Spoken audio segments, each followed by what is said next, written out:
Radio. Cool. I'm going to just share my screen.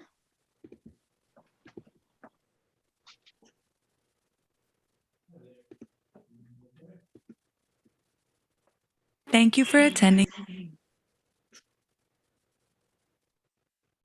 Thank you for attending this Connect Together event. During this event, we have automatic closed captioning available. Please go to the bottom of the Zoom meeting, click Live Transcript, and then Show Subtitles to turn them on. Before we begin, we'd like to take a quick moment to let you know how you can join an opinion research panel made specifically for British Columbians living with disabilities.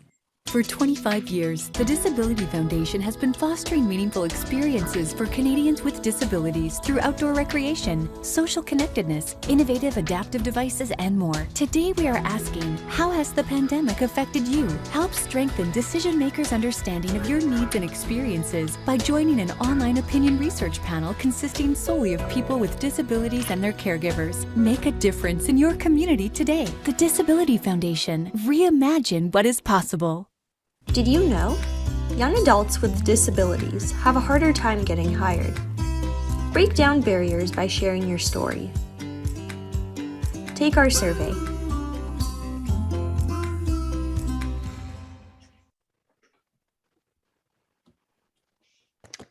All right. And Awesome. Thanks for watching that video. I'll bring it back to you, Bryden. Cool. Awesome. So I'm just going to share my screen here. We're going to go that and awesome. And then, all right. So everyone can see my presentation here. Yes.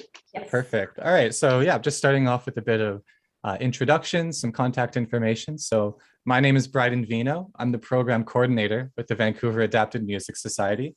I've been the coordinator since the beginning of September, and I started earlier this year as a program assistant. And since then, we've seen some growth, some new programs, some new faces, some old faces. So I'd love to just go over kind of what we do at VAMS and a little bit about just accessibility in the music industry and how we kind of address it. So yeah, right here is all that contact information. I'll also display this on the very last slide at the end of the presentation, just so that you can write it down or copy it down for yourself to contact me. And you'll also notice here that underneath my name there is Graham Wyman. He is the program manager, the former program coordinator. There's some movement at the foundation and he was able to get a promotion up to a management position. So I am the day-to-day programs and then Graham is the manager. So you can contact either one of us with any inquiries or questions. And then just following down below, we have our website, Facebook account, Instagram, and SoundCloud. On the SoundCloud, you'll be able to find all our songs and some podcasts that I'll be talking about a little bit later. So here we are, Make Music with VAMS on Connect Together today. You can see a couple of pictures here, some clients. On that left side there, it is myself and client Jaden. He is 9 years old with a developmental disorder. And then on the other side is Sylvie McCormick, who has been a long-time VAMS member since 1998, she told me the other week, which is amazing to think the longevity of this program. I was only 2 years old when she joined. I know, it makes me laugh too. So it's amazing that now, many, many years later, we're still being able to bring together multiple generation, many different types of people, people with disabilities, able-bodied people. And we're just coming together to have fun and make music. So yeah, you can learn to make music or sing, compose, record, produce, and build performance skills with VAMS. So moving on to the next slide here, I'm just going to play this kind of brief history of the Vancouver Adapted Music Society. You'll see, if you've been around, you might see some familiar faces. And this is just a good kind of idea as to what has been going on for the past, 33 years of the VAMS existence. So I'll just hit play here and here we go. What is VAMS? It's about music and how it can heal. The Vancouver Adapted Music Society was founded by Sam Sullivan and Dave Symington, both musicians who were involved in life-changing, life-altering accidents, but wanted to keep music a part of their life. Sam and I met in 1985, and we've both been musicians before our injuries, and began to talk about developing a society that could facilitate access to musical expression.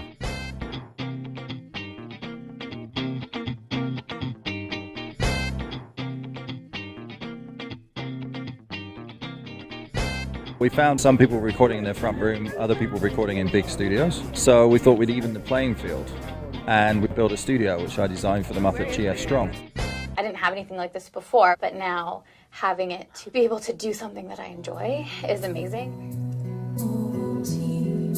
Kaleidoscopes in your eyes and hurt. I know you're hurting, but so am I. Just to come here and be here and having all this instrument you can try, and it's adaptable. It's turned into like a great big huge pursuit of excellence. I've been involved in some other performances that used VAMS as a resource. Now we're looking at a studio that's about 4 times this size, which will be, world class. It's a pretty special environment, and you can just tell whether it's on their faces or just how they perform, how they experiment in the studio, things like that. Everybody says, easygoing as the people are at VAMS. There's no end to what they could do.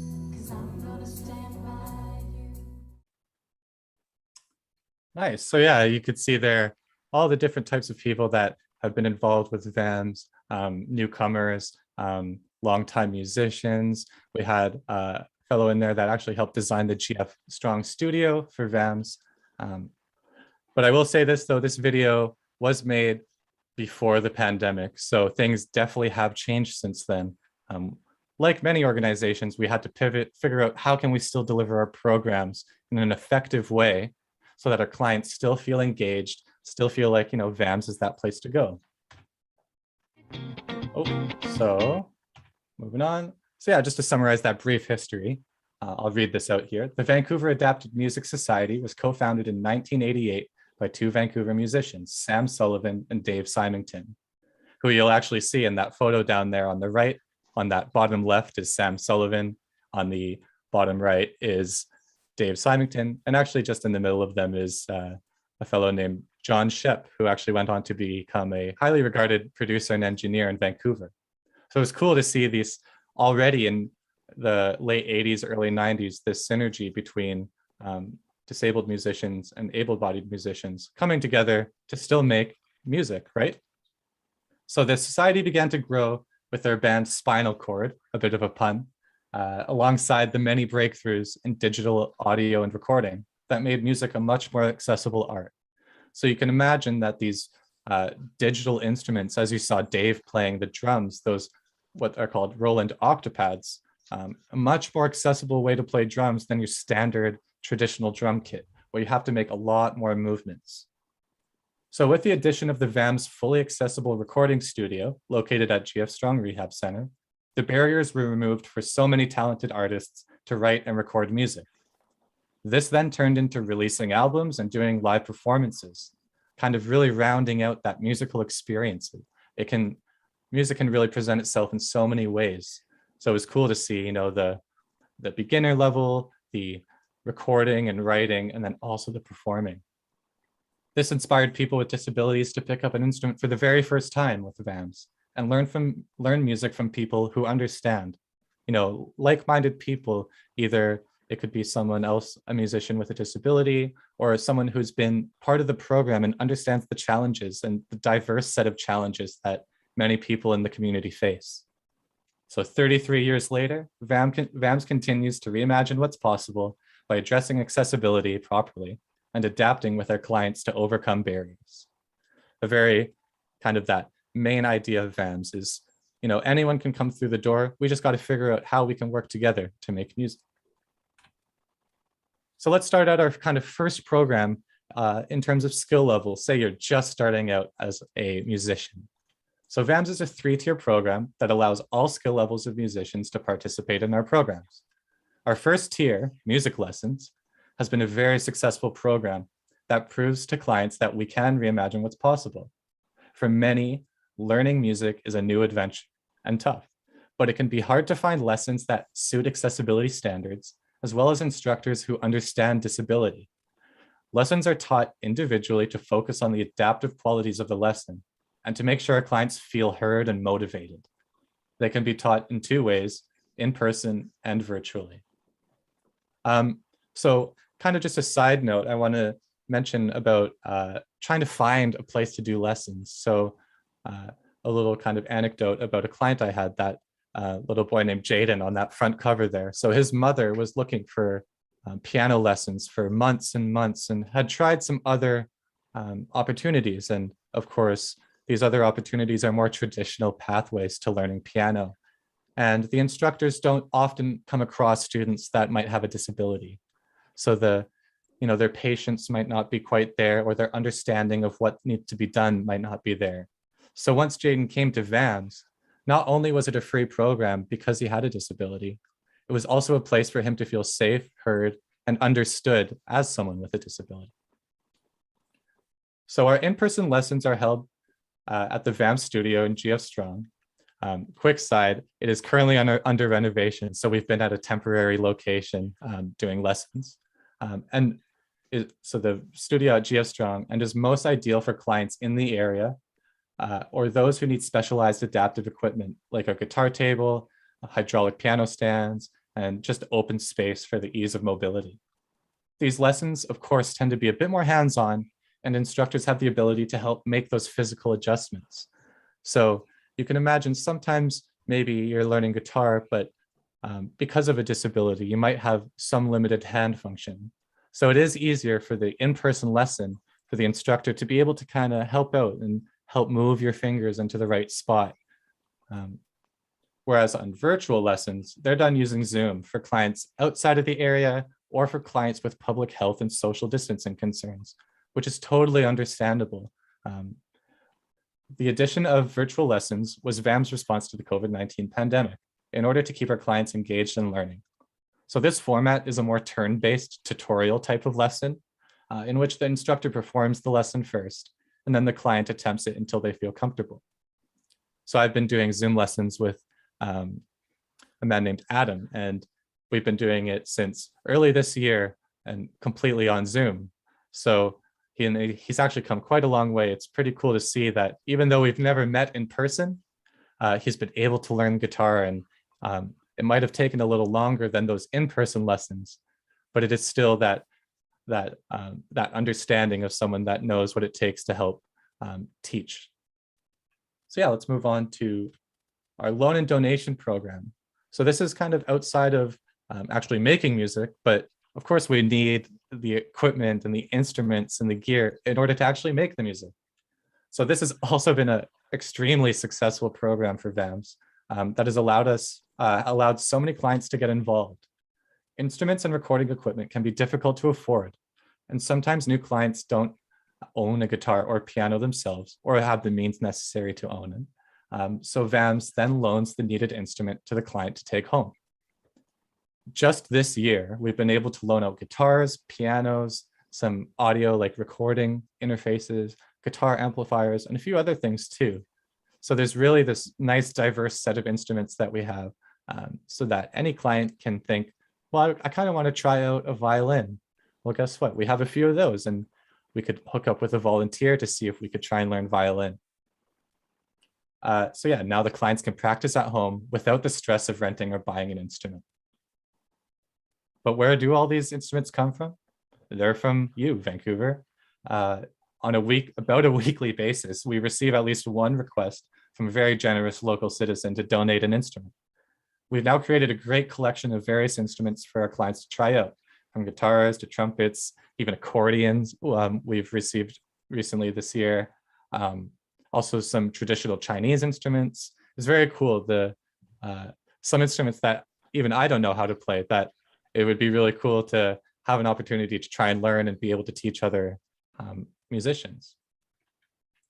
So the loan and donation program, if you are interested in knowing more about it, the email is info, that's info, @vams.org. Okay, so moving on to more of the music making. Let's talk about recording, kind of writing and recording music. This is personally my favorite aspect of the job, is that getting right into the studio, working with an artist, and you kind of just leave everything at the door and just focus on what's important, the music. So in the second tier of VAMS programming, we provide a fully accessible studio space for musicians with disabilities to write and record their own music. All sessions are run by a professionally trained audio engineer and multi-instrumentalist, either myself or Graham, with the skills necessary to support artists with both the technical and creative aspects of recording music. This is a fantastic way to take control and create in a space that's free of judgment. So a quick aside, I've myself and Graham, we've both been to school to learn how to do audio engineering, produce music, compose music, and with those skills, we've been able to translate them onto the studio. So writing and recording music is not exclusive to those who already have experience. In some cases, physically playing an instrument or singing isn't really an option. So the client can take on a producer role and choose what the VAMS employee is to play record. An example of this is bi-weekly, I have a session with a woman named Dina, and she has Rett syndrome, which means she has very limited mobility and she doesn't speak. So she uses a sight-to-speech software called Toby. And with the Toby, she's able to tell me what instruments I could play, what kind of genre I could play with, the tempo, the feeling of it, and all those kind of words and phrases that a producer in the studio would use to direct musicians around. Dina gets to direct me, whether it's, playing piano right here, or that bass guitar, or that acoustic guitar over there. I've got some other stuff up here. And that way she's able to, gain that independence, gain that control of being able to take over a session and make a song, even though she's not able to play the instruments. So we encourage anyone to try out this recording process, because we can leave any of those inconveniences at the door and just focus on having fun and making music. I find, once you get half an hour into digging into a song, you almost forget what's going on outside of those four walls of the studio. And you've created this space that you can just feel free. So once a song is finalized and mastered, meaning it is ready to be put out on, different, maybe Spotify or SoundCloud, once it's ready, the client has the freedom to do what they wish with that song. So that's your song. Whatever you want to do with it, it's yours to do. Or you could have VAMS help promote it through our social media accounts and SoundCloud page. So this has been a great way for music to be, shared to more of the community that we all thrive in. So moving on to kind of that third tier. So now we've learned how to make music. We've written and recorded the music. So now, and people have heard the music, now people want to see it live. They want to experience the music. So in the third tier of our programs, VAMS artists get the opportunity to showcase their music live. VAMS organizes multiple performances per year, whether it is in person or recorded for virtual release. Again, that pivot that we made for COVID-19, that these virtual programs are very common amongst many organizations in the sector. So this main VAMS event that many people have known of, or have been to, is called the Strong Sessions. This is where a collection of artists take to the stage to perform in front of a real audience with a crew of professionals running the show. So yeah, stay tuned for when VAMS returns to live performances. We're very excited for when we're able to get back in person, back in these big venues where we could have big audiences and make it feel like kind of like a little music festival. I think it's so much fun when we can collaborate, come together, and really showcase that, yeah, musicians with disabilities are no different. We just make the same types of music. You know what? Sometimes maybe even better music, So as large in-person events became unsafe during the pandemic, we pivoted by facilitating virtual concerts for our clients in our Strong X virtual concert series, which is a safe alternative to adhere to the best public health practices. The concerts are on YouTube on the Disability Foundation YouTube account, which allows us to share amazing work of our artists to more than just Vancouver. So on our website, underneath events, you'll see Strong Sessions and Strong X Sessions. And from there, you'll be able to go through all of our released content of 2021, where we've pivoted to these virtual programs. So as well, VAMS finds more opportunities for clients to perform in partnership with other organizations. For example, earlier this year, 3 VAMS artists performed for a live streamed event put on by the VIM, the Vancouver Independent Musicians Society. So this was really cool. This was an event that we recorded in July, and it featured one of our groups, Sticks and Tones, another one, Digger Dan and the Dirt Brigade, and then of course, Sheena, as you mentioned earlier, Greg Labine was able to perform for this one. And before the performance, they were able to do a panel on that I was able to moderate about accessibility in the music industry, something that I'm going to be covering a bit after this. So there on the left side there, you can see Dave Symington, present Dave Symington, a lot different than our, I don't want to embarrass him, but here he is again on that bottom right. And then we'll go forward back to him, and there he is on the bottom left. So he's been integral part of VAMS. A lot of our programs, a lot of the concerts that we do, we couldn't do without him. And he's been such an inspiration to me to deliver these programs to people in the community. And then on the top left there, you can see on the left, that's Greg Labine, our favorite hip hop artist, performing at the Strong Sessions. I think in 2018 that was. So yeah, and that's performing. And of course, if you have any questions regarding any of these programs, anything about VAMS, same email as the donation, or my email. It could be info@vams.org or bvino, that's BVEINOT @vams.org. So now I kind of want to talk about accessibility in the music industry. So this is something that's it was something before I started at VAMS that I didn't really understand much about. A lot of things in disability I didn't fully understand until I got into the program, started meeting people in the community that started sharing the challenges, sharing what accessibility should be, what it should look like. And through that, we've been able to come up with a lot of these potential solutions for accessibility. So digital technology means that making and recording music is much more accessible. But people just starting out on an interest are often wary of spending large amounts before they know what works best for them. So this is tough. I mean, if you are someone with a disability looking to get into music, and say you might need some equipment or an instrument that is generally more expensive than the usual acoustic guitar, just because of the nature of your disability, it could be tough to get involved. So VAMS has this large array, as I mentioned, of instruments and different types that you get to try out before, spending that big dollar amount on one for yourself, or we can loan it to you.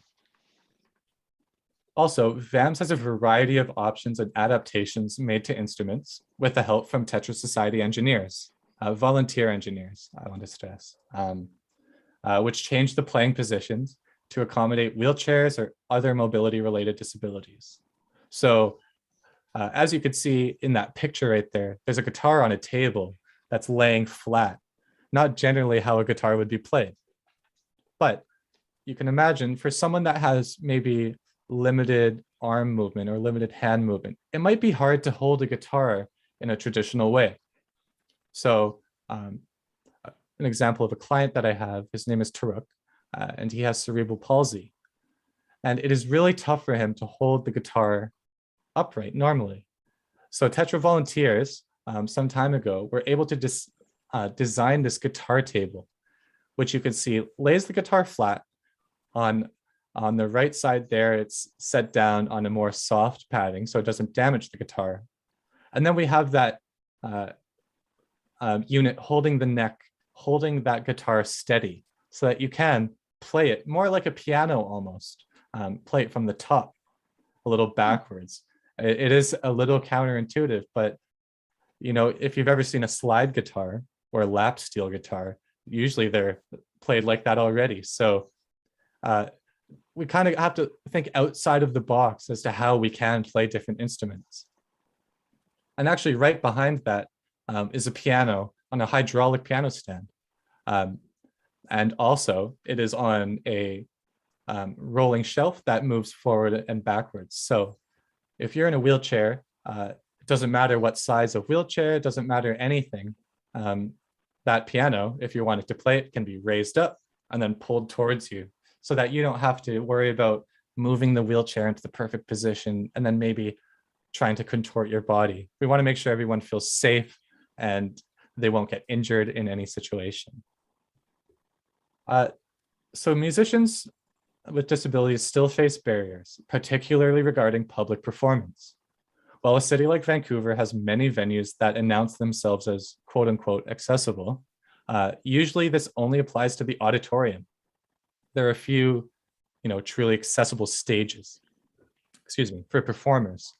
Like I said, usually it's only the auditorium. Maybe there's a section near the front that has accessible seating, and maybe there's one bathroom in the foyer that has an accessible bathroom. But there's so much more to a venue than just the auditorium in the front, right? So for a performance stage, rehearsal space, recording studio, even like open mics at a pub, what are the points that we should consider? What are we looking for when we want to find a venue for a VAMS artist to perform? So I'll continue on to this study. So let's take a quick look at some of the points from an audit that was done in March of 2017 by the organizations Real Wheels and Kickstart Disability Arts and Culture. This will give us an idea as to how we can start assessing accessibility in performance spaces, but also some insight on how we can make all public spaces more inclusive. So this was a really cool study that was done in 2017, even before the pandemic, of course. So they listed out all of the possibilities of where we could find a solution for accessibility. So arriving at the theater patron areas, backstage areas, technician areas, and administrative offices. If you're part of the music industry, that doesn't mean, you're a musician. You might be a sound tech for live performance. Well, if you've ever been to a stage or a venue, usually that sound tech booth is at the back, way up high, and maybe there's no ramp to get up there or the room is too small. But if you have a disability and that's your job, then a lot of these venues aren't really an option to be able to be employed at. Some other kind of going a little deeper into there. So backstage areas for performers. So the areas, wayfinding and circulation and access to the stage, dressing rooms and washrooms. So they've broken down that area. And then here are the solutions. So as you can see on that right side, we have backstage areas in section C. And here are some of the solutions. So maybe it's the backstage entrance is easy to find and well marked for people with disabilities. And then a note on that is backstage entrance is well marked, but not confused as main for the patrons. Or how about a power operated door? Automatic doors are best. An automatic door opener with a push button provides a high level of accessibility. At minimum, it should be a low weight door with a lever style handle that is operable using a closed fist with a kick plate. So you can see that there's all these different solutions. We have to think about everyone coming through the door, not just someone in a wheelchair, not just someone who might have sight loss. There's such a wide variety of challenges that we face. So this study was amazing in kind of laying out all these possibilities and what could be done. And this is big for us at VAMS. If we want to do a live performance, there's really only a handful of venues within the area that we could perform at. One great one that we've had success with is the Roundhouse Community Center in Yaletown, because it's all flat level. You can go in from the kind of roundhouse area downtown, right through the big open doors there. The stage is level to the ground, and there's lots of area in front of the risers for accessible seating. And also another one that we've done for rehearsal is Carousel Theaters on Granville Island. We've been able to rent out their Studio A space, which is right ground level, right kind of near the front of Granville Island. Easy for wheelchairs to get into. And that's where we've recorded our Strong X virtual concert series this year. And we've had, it's been great to do it there just because it is so easy to get there. Some other things to think about are, how to get there. The bus routes, is getting off the bus and getting from the bus stop to the venue, is that accessible? So many things to consider. And that's kind of part of that list that we make sure we check off whenever we're looking to book a space with VAMS. So another one of our programs is Reimagined Radio. This has been another kind of our answer to the pandemic. What it is, it's a podcast network dedicated to highlighting disabled musicians and talking about disability in general. All episodes are released on the VAMS SoundCloud page. So we're running 2 currently. We've had some other types of podcasts previous in the year, but the 2 mainstays that we have are the VAMS Artist Feature, which is hosted by former coordinator, now program manager, Graham Wyman. This is a series of interviews with various artists that have come through VAMS door. Their insights on music and how it affects them is enough to inspire any musician. Mark Ash, a great story.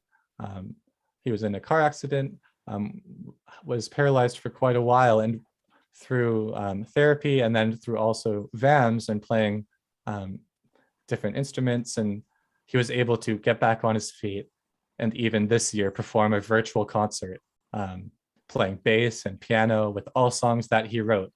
So it's super inspiring to see these stories. And you might be listening to an artist who has a disability, but you might want to know a little bit more about them. So this is a great place to learn about them and maybe get some inspiration to get started for yourself in music. So our other podcast, Discover Stories, which is hosted by myself and now Sean Burdett, who's a fantastic Adler University student who we've been able to secure some employment with. This goes beyond music by interviewing people with unique stories and perspectives on disability. This could be anyone from my first episode was with Eric Molendijk, who was the Tetra Society national coordinator. Now he is a program manager with the Disability Foundation. And he had some really cool experiences, cool stories, growing up in a small town with disability, moving to Vancouver, kind of to be in a more accessible space with the hopes of becoming a radio host one day. But then as things changed, he was able to get a job with Tetra and work his way up with the foundation. So his story has been really cool, and his insights and how he's dealt with disability throughout his life has given me a lot of ideas and insights on how to operate VAMS. So sometimes these stories that aren't music related definitely help us understand what we need to do to better ourselves in terms of accessibility. So yeah, through these stories, we can open up the conversation surrounding disability and how, most importantly, people with disabilities are people first. This was a quote from Terry Sleva from a podcast that I did with her. She's I believe she's the Regina Regional Coordinator for Tetra Society. And she's actually a woman that was instrumental in a national transit overhaul in terms of accessibility. So again, her story is very interesting on how she's dealt with disability and what she's done to do something about accessibility. So before I kind of open up to any questions we might have and close out this presentation, I want to read this quote from a client. I was doing a bit of an interview with her just to get some ideas around VAMS. And so what I'll do here is I'll just read this out. And so the question was, do you have anything that you would say to someone looking to consider trying out VAMS? So she said, if I was to meet anyone, or if I was to meet someone and they asked me what I'm doing with my life, some of the neighbors ask why I go every week down to Vancouver. She lives 2 hours away. That's so far, I told them. There's so many things that I didn't realize until I hit VAM's doorstep. The fact that I could do something from a chair and connect with other people that have disabilities, so you don't feel like you're sitting in a corner all by yourself. You might not want to tell anyone that you'd like to play piano, sing, or perform because it's never been offered to you. Things usually don't get offered to you. If you want to find out what you can do, go with the people that are like you. If you're looking, VAMS is the only place I have found that had an opportunity for someone to step up to a mic from a chair, to get on a stage from a chair, to sing from a chair, or to have any kind of inconvenience but still make music. I never found any other place. I applied for a little job just lately, a part-time singing thing. The place was very interested, but when they saw the chair, they weren't. We still have a lot of barriers to get through, but we need to start with one step. And and to get through those barriers, we need to keep moving forward. So VAMS is that biggest step. Sam Sullivan and Dave Symington, when they created VAMS, the first big step was made. But we really have to keep it moving forward because we can fall back like wallflowers and not say anything. We need to be heard. We need to be seen. And we need to be a part of everything. People still think because you have a disability that you're not a part of so many things. You can't expect everyone to change overnight. So we have to do the changing. This really resonated with me. I thought it was so amazing that this woman, she drives, 2 hours just to have a studio session with VAMS because it is the only place that she feels comfortable with a disability, and she feels comfortable to be able to mess up, to screw up. I mean, myself, when I'm recording with clients, I screw up all the time and I have to go back and re-record it. And that's just the nature of music. So it's really cool to see that she found that this was kind of the only place to do it.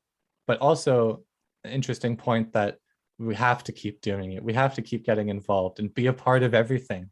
Like she said, people still think because you have a disability that you're not part of so many things. That's just not true, right? We all know that. We have to just find a way to get involved. We have to find these adaptive solutions for people in the community to get involved. So that brings me to the end of my presentation today.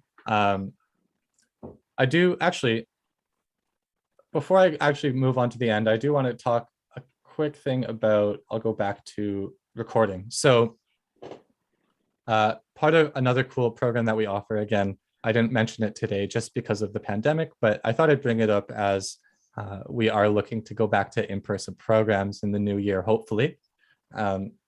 But one of our other programs that we offer is called the Mobile Studio. So VAMS has designed and worked with Dinosaur Cases to put together these 2 large mobile studios. And by large, they're not too big, but if you've ever been to a concert and you've seen those big black cases that roll on wheels and can open with silver lining, we've designed one of those so that you could take the front off, turn it into a table, and inside of it is your recording software, any of your, equalizers and compressors, there's speakers, a keyboard, microphones, you name it. So the VAMS studio doesn't have to be the only place where you can create music. Before the pandemic, there was some success bringing the mobile studio to Sunny Hill Children's Center so that multiple kids could get involved in the recording process without having to leave the facility. So VAMS, with our Disability Foundation van, we're able to bring the mobile studio around the city to your location if you have it set up so that we can bring it in there. And it's also great for some other live performances. Maybe there's a space that we want to record or perform that isn't necessarily a venue, or it doesn't have the equipment necessary to produce loud music. So the mobile studio takes care of that just fine. And I think it's a great opportunity for people to get involved outside of the studio as well. Okay, so now, now I am at the end of my presentation. And again, here's all my contact information, VAMS as well. Please follow us on Facebook, follow us on Instagram, drop us a follow on SoundCloud, check out some of the podcasts and the music.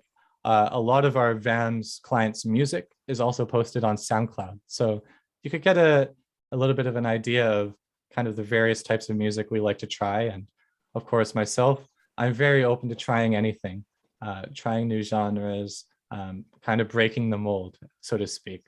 And that's what we're doing with accessibility. We're trying to break the mold, make it more inclusive. And if there's anything that I'm able to do to make this space more inclusive to everyone, then I'm willing to do it. So thank you everyone for listening in on my presentation about VAMS. Feel free to contact me if you want to get involved, and thank you. Yeah,